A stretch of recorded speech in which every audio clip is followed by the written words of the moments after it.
ভগবান বলছেন, এবার শুনুন উত্তরটা কি দিচ্ছেন।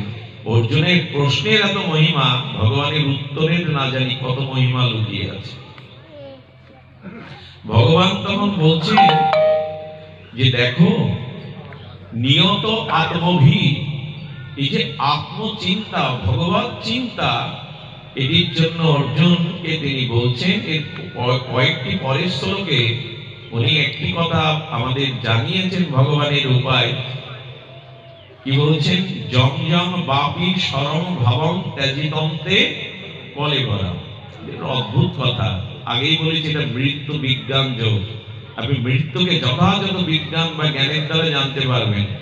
জং জং বাপি শরং ভাবং ত্যাজিতন্তে কলেবরম তং তম বৈতে উকন্তেও সদা তদ ভাব ভাবিতা। মৃত্যুর সময় তোমার যেরূপ চিন্তার উদয় হবে, তদরূপ গতি হবে তোমার। এই জন্য তুমি বলছেন অন্তকালে চ মামিবা শরণামুক্ত কলেবরম। এখন প্রশ্ন, এখন জিজ্ঞাসা, অন্তকালটা কখন? বৃদ্ধ বয়সে, 80 বছর